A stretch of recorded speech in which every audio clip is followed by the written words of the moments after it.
Tuloy kayo sa isang paglalakbay kung saan bubuksan natin ang inyong isipan pagdating sa pera. At dito ay hihimayin natin ang isa sa pinakamalaking kasinungalingan na itinanim sa atin ng sistema ng edukasyon at ng lipunan simula pa nung bata tayo. Karamihan sa ating mga Pilipino ay lumaki sa paniniwalang ipinamana pa ng ating mga lolo, lola at magulang na dapat nating tipirin ang bawat piso, maging kuripot sa paggastos at itago ang pera sa alkansya o sa savings account sa bangko dahil balang araw ay yayaman din tayo at magiging kampante sa buhay. Tinuruan tayong magpakapagod sa trabaho, tanggapin ang sweldo at maingat na magtabi ng maliit na bahagi nito na parang nag-iipon ng butil ng bigas para sa darating na tagutom na hindi natin alam kung kailan darating. Pero ang masakit na katotohanan ay ito. Ang ganyang mindset ng pag-ipon lang ng bawat piso ay isang napakatalinong bitag na magpapanatili sa iyo sa middle class o kaya naman ay sa kahirapan habang buhay. Ang mga totoong mayayaman, yung mga elite na makikita mong naglalakad sa mga sikat na kalsada ng BGC o Makati,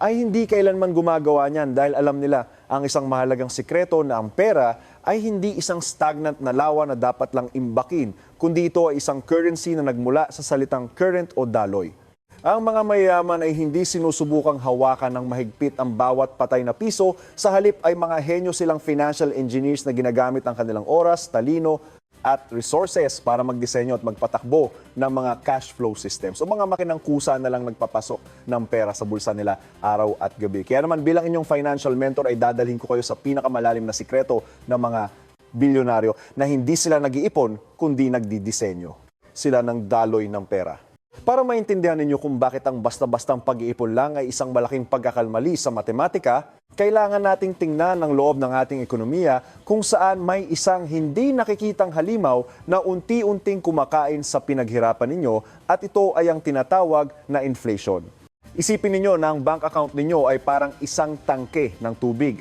kung saan nyo ibinubuhos ang bawat pisong pinagpaguran nyo sa trabaho sa pag-asang lalago ito dahil sa kakarampot na interes na 1 o 2% kada taon. Pero sa labas ng bangko ay mabilis na tumataas ang presyo ng bilhin sa Manila gaya ng gasolina, pagkain, matrikula at gamot sa bilis na 5 o 6% o higit pa. Ibig sabihin nito ay parang nabubulok mula sa loob ang halaga ng pera nyo dahil kahit hindi nababawasan ang numero sa inyong passbook ay unti-unti namang nangihina ang kakayahan nitong bumili ng mga bagay-bagay. Ang 100,000 piso 10 taon na ang nakakaraan ay napakarami ng mabibili pero ang halagang yun ngayon ay baka pang-upa na lang sa bahay ng ilang buwan. Kaya ang inflation ay parang isang virus na dahan-dahang sumisimsim sa lakas ng perang nakatambak lang. Ang mga mahihirap at middle class ay natutuwa kapag nakikita nilang hindi nababawasan ang balanse nila sa bangko pero hindi nila alam na ang DNA ng purchasing power nito ay sira na, habang ang mga mayayaman naman ay alam na ang pagpapatulog ng pera sa bangko ay parang pagtanggap na rin ng hatol na kamatayan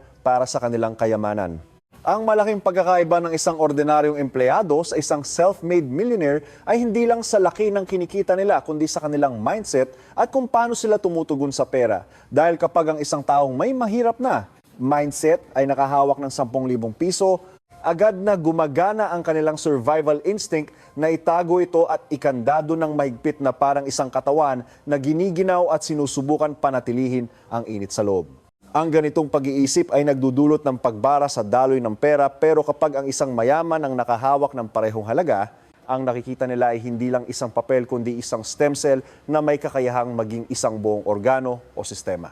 Hindi nila itinatanong kung paano ito itatago kundi kung paano ito ilalagay sa isang sistema kung saan maaari itong dumami at magdala ng mas marami pang daloy ng pera dahil para sa kanila ang pera ay parang mga maliliit na manggagawa o dugo na nagdadala ng oxygen sa kanilang mga ari-arian. Ang pagbabago ng pananaw mula sa pag-iipon para sa proteksyon tungo sa pagpapaikot para sa paglago ay ang pinakamahalagang hakbang sa inyong pagunlad dahil kung hindi nyo babaguhin ang inyong pag-iisip ay para lang kayong sumasandok ng tubig sa dagat gamit ang kutsara para punuin ang isang balde na may butas sa ilalim. Halina't suriin natin ang kalagayan ng pera ng isang tipikal na empleyado sa Pilipinas kung saan tuwing araw ng sweldo ay may pumapasok na enerhiya sa kanilang sistema pero kung titingnan nating mabuti ang dinadaanan nito ay makikita nating agad itong nahahati sa iba't ibang sangay dahil sa mga butas sa kanilang istruktura. Ang unang bahagi ay napupunta agad sa buwis ng gobyerno, ang pangalawa at pinakamalaking bahagi ay napupunta sa mga utang gaya ng credit card, hulog sa kotse para lang makapasok sa gitna ng traffic sa EDSA, at hulog sa pinakabagong smartphone, habang ang pangatlong bahagi ay pambayad sa upa, kuryente, tubig at pagkain. Sa huli ay may matitira na lang na ilang patak na inilalagay sa isang maliit na garapon na tinatawag nilang savings, at ang ganitong disenyo ay isang malaking sakuna dahil nakadepende lang ito sa isang source ng kita na kapag nabara dahil sa pagkakasakit o pagkawala ng trabaho ay siguradong mamamatay sa uhaw ang buong sistema sa loob lang ng ilang linggo. Ang mga middle class ay parang tumatakbo sa isang treadmill na kailangang magpakapagod para lang manatili sa kinalalagyan nila, at ang tawag nila dito ay stability o katatagan, kahit na sa totoo ay napakadelikado nito. Para masolusyonan ang butas-butas ng sistemang ito ay madalas tayong payuhan ng mga tradisyonal na eksperto na magigpit ng sinturon, huwag nang uminom ng Starbucks, magbaon na lang ng pagkain at maglakad na lang imbes na sumakay ng jeep o tricycle para lang makatipid ng ilang piso. Sa matematika ay mukhang tama ito. Pero sa aspeto ng psikolohiya ay nagdudulot ito ng matinding stress sa inyong isipan na parang sinusubukan ninyong durugin ng isang barya gamit ang inyong kamay na kahit anong diin nyo ay hindi naman liliit ang barya pero sasakit lang ang inyong mga kalamnan. Ang sobrang pagtitipid ay nagpaparamdam sa inyo na laging may kakulangan at takot kaya ang enerhiya ng utak nyo ay nauubos sa pag-iisip kung paano babawasan ang gastos imbes na isipin kung paano dadagdagan ang kita. Hindi kayo yayaman sa pagiging sobrang kuripot dahil ang limitasyon ng pagtitipid ay 0 pesos pero ang limitasyon ng paggawa ng daloy ng pera ay walang hanggan. Kaya naman ang mga mayayaman ay hindi pinapalit ng kanilang sarili para magkasya sa kahirapan, kundi pinalalaki nila ang kanilang cash flow para maabot ang kanilang mga pangarap. Kung naniniwala pa rin kayo na ang pag-iipon lang ang susi sa kalayaan, ay hayaan ninyong patunayan ng matematika na mali ito dahil isipin nyo na kung makakapag-ipon kayo ng 10,000 piso buwan-buwan sa loob ng 30 taon, ay magkakaroon kayo ng 3.6 na milyong piso na mukhang malaki sa pandinig. Pero kung isasama natin ang epekto ng inflation sa loob ng 30 taon ay ang halaga na lang yan ay katumbas ng 1,000,000 piso sa ngayon na hindi man lang sasapat para sa isang operasyon sa ospital pagtanda nyo o para sa isang komportableng pagre-retiro. Ang pag-iipon lang ay parang pakikipaglaban sa isang higanteng sistema gamit ang inyong limitadong lakas at siguradong talo kayo sa laban na yan dahil ang sekreto ay wala sa paggawa ng malaking dam para pigilin ang tubig kundi sa paggawa ng isang automatic na irigasyon kung saan ang tubig ay laging dumadaloy at nagpapataba sa mga pananim bago bumalik sa pinagmulan nito. Panahon na para gibain ang lumang paniniwala at pumasok sa mundo ng cash flow paradigm kung saan ang kayamanan ay hindi sinusukat sa dami ng perang nakatago kundi sa bilis ng daloy ng pera na pumapasok sa inyong account linggo-linggo o araw-araw nang hindi nyo kailangang magtrabaho ng direkta. Isipin nyo na may mga gintong tubo na dumadaloy sa inyong buong financial body at imbes na magpakapagod kayo sa pag-iigib ng tubig, ay gamitin nyo ang inyong lakas sa simula para buuin ang mga tubong ito at maglagay ng mga automatic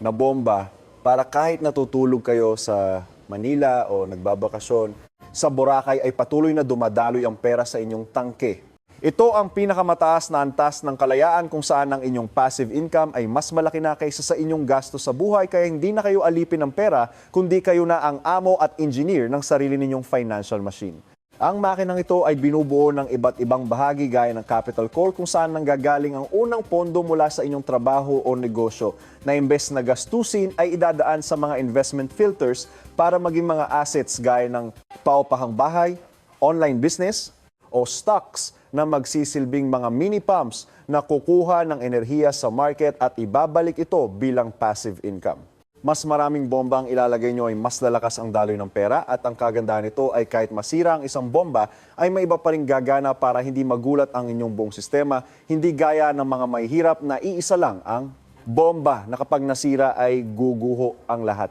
Para maging eksperto sa pagdidisenyo ng cash flow ay dapat nyo ring maintindihan ang pagkakaiba ng active income at passive income kung saan ang active income ay parang muscle na kailangang gamitin at pagurin para makagawa ng lakas habang ang passive income naman ay parang natural na proseso na kusa na lang nangyayari dahil sa maayos na istruktura. Ang mga mayaman ay ginagamit ang kanilang active income para itayo ang mga passive structures hanggang sa dumating ang panahon na hindi na nila kailangang mapagod para kumita dahil ang pera na ang kusang lumalapit sa kanila. Mahalaga rin ang tinatawag na velocity of money o ang bilis ng pag-ikot ng pera dahil ang perang nakatago sa bangko ay parang dugong namumuo na walang silbi. Kaya ang mga mayayaman ay mabilis na inililipat ang kanilang pondo mula sa isang asset patungo sa isa pa para mas lalong lumaki ang halaga nito. Kahit maliit lang ang pera nyo sa simula ay maaari itong lumaki ng mabilis kung gagawin nyo itong mabilis gumalaw sa loob ng inyong investment network para hindi ito abutan ng pagbaba ng halaga dahil sa inflation. Pagdating naman sa mga luho ay ibang-iba ang diskarte ng mga mayayaman kumpara sa middle class dahil ang mga middle class ay ginagamit ang kanilang sweldo para bumili ng mamahaling kotse o bag na parang sinusugatan ng sariling katawan at hinahayaang maubos ang dugo. Ang mga mayayaman naman ay bibili muna ng isang asset gaya ng apartment na magbibigay ng passive income at ang perang iyon ang gagamitin nila para pambayad sa hulog ng kanilang Porsche o bakasyon kaya sa huli ay parang libre na ang kanilang luho habang ang kanilang puhunan ay nananatiling buo at lumalago pa. Ang paglipat mula sa pag-iipon tungo sa pagdidisenyo ng cash flow ay hindi madali at nangangailangan ng disiplina dahil sa simula ay baka kailangan nyo pang magtrabaho ng 14 na oras sa isang araw para mapanatili ang inyong trabaho habang itinatayo ang inyong sariling pipeline. Kahit ilang daang piso lang ang unang pumasok na passive income mula sa inyong YouTube channel o maliit na investment, ay ituring nyo itong isang malaking tagumpay dahil patunay ito na gumagana na ang inyong sistema at kailangan nyo na lang itong palakihin. Ang pinakamatibay na pundasyon ng inyong cash flow machine ay ang real estate o ari-arian dahil ito ay parang buto ng inyong financial body na hindi lang basta semento kundi isang buhay na makina na naglilimbag ng pera. Buwan-buwan mula sa upa ng mga tenant. Sa Pilipinas ay may dalawang paraan para gawin ito. Ang pag-invest sa mga sikat na lugar gaya ng BGC o Makati na parang mga malalaking ugat na nagbibigay ng malaking daloy ng pera pero kailangan ng malaking puhunan o kaya naman ay ang mga paupahan sa probinsya o malapit sa mga universidad na parang mga malalikit na ugat na kahit mura ay marami naman at siguradong magbibigay ng magandang kita. Ang pinakamalakas na sandata sa real estate ay ang leverage o paggamit ng pera ng ibang tao gaya ng bangko kung saan maglalabas ka lang ng maliit na down payment at ang bangko na ang magpupuno sa balanse para makontrol mo ang isang malaking asset. Ang pinakamaganda rito ay ang mga tenant mo ang magbabayad ng utang mo sa bangko buwan-buwan hanggang sa maging sayo na ng buo ang ari-arian nang hindi mo kailangang maglabas ng sariling pera mula sa bulsa mo. Kapag matatag na ang inyong mga paupahang bahay ay maaari na kayong pumasok sa commercial real estate gaya ng mga opisina o warehouse na mas malaki ang kinikita at mas matagal ang kontratan. Pagkatapos nito ay maaari nyo nang i-clone o paramihin ang inyong mga assets gamit ang kinikita nyo sa una para pambili ng pangalawa at pangatlo hanggang sa maging parang sarili na kayong bangko na may malawak na network ng mga tubong nagpapasok ng pera. Bukod sa real estate ay mahalaga rin ang digital nervous system o ang online business sa panahon ngayon dahil dito ay mabilis ang ikot ng pera at maliit lang ang kailangang puhunan para makapagsimula gamit lang ang inyong laptop at internet. Maaari kayong pumasok sa e-commerce gaya ng Lazada o Shopee kung saan hindi nyo na kailangang humawak ng stock ng produkto kundi magsisilbi lang kayong tulay sa pagitan ng supplier at buyer at ang kikitain nyo ay diretso na sa inyong bulsa habang kayo ay nagre-relax sa Palawan. Mas maganda pa rito ang pagbebenta ng digital products gaya ng online courses o e-books dahil gagawin nyo lang ito ng isang beses pero maaari nyo itong ibenta ng paulit-ulit sa libo-libong tao nang walang dagdag na gastos. Kaya ang kita ay halos 100% na mapupunta sa inyo. Gamit ang automation o mga software na parang mga robot ay maaari ninyong patakbuhin ang inyong online business nang hindi nyo kailangang bantayan. Dahil ang mga system na ito ang bahalang makipag-usap sa customer at tumanggap ng bayad kahit natutulog kayo. Isang malaking bentahe rin para sa ating mga Pilipino ang kumita ng dolyar habang narito tayo sa bansa dahil ang isang dolyar ay nagiging 50 piso o higit pa pagdating dito kaya mas malakas ang inyong kakayahang bumili habang maliit lang ang inyong gastos sa buhay. Sa pamamagitan ng sales funnel ay maaari ninyong gawing automatic ang proseso ng paghahanap ng customer hanggang sa pagbili nila para ang inyong negosyo ay maging isang perpektong makina na naglalabas ng pera. Ang pangatlong haligi ng inyong cash flow machine ay ang paper assets gaya ng mga dividend stocks sa PSE kung saan nagiging kasosyo kayo ng mga malalaking kumpanya sa Pilipinas at binibigyan nila kayo ng bahagi ng kanilang kita quarterly o taon-taon nang wala kayong ginagawa. Kahit magulo ang takbo ng stock market ay kampante ang mga dividend investors dahil alam nilang patuloy na kumikita ang mga kumpanyang ito at patuloy na magbibigay ng dividends na parang isang matatag na tibok ng puso ng inyong financial body. Maaari rin kayong mag-invest sa REITs na parang kombinasyon ng real estate at stocks kung saan nagmamayari kayo ng bahagi ng mga malalaking gusali sa Makati at tumatanggap ng dividendo mula sa upa ng mga ito nang hindi nyo kailangang mamahala ng mga tenant. At kapag pinagsama-sama nyo ang lahat ng ito at ginamitan ng LICAP o compounding interest kung saan ang kinikita nyo ay muling itataya para kumita pa, ay lalong bibilis ang paglaki ng inyong kayamanan na parang isang bolang snow na gumugulong pababa ng bundok. Sa huli ay makakabuo kayo ng isang ultimate wealth organism kung saan ang inyong online business ang nagsisilbing puso na nagbobomba ng mabilis na cash, ang real estate ang matibay na buto, at ang mga stocks ang nagpapanatili ng balanse ng inyong buong sistema. Ang ganitong sistema ay hindi na nangangailangan ng inyong presensya para gumana kaya malaya na kayong gawin ang gusto niyo sa buhay habang ang inyong pera ay patuloy na nagtatrabaho para sa inyo.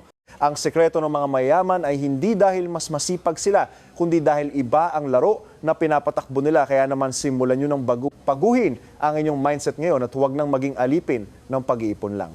Ituring nyo ang bawat piso bilang isang buto na itatanim para maging isang malaking puno na magbibigay ng bunga habang buhay at maging isang mahusay na financial engineer na magdidisenyo ng sarili ninyong daloy ng pera tungo sa tunay na kalayaan.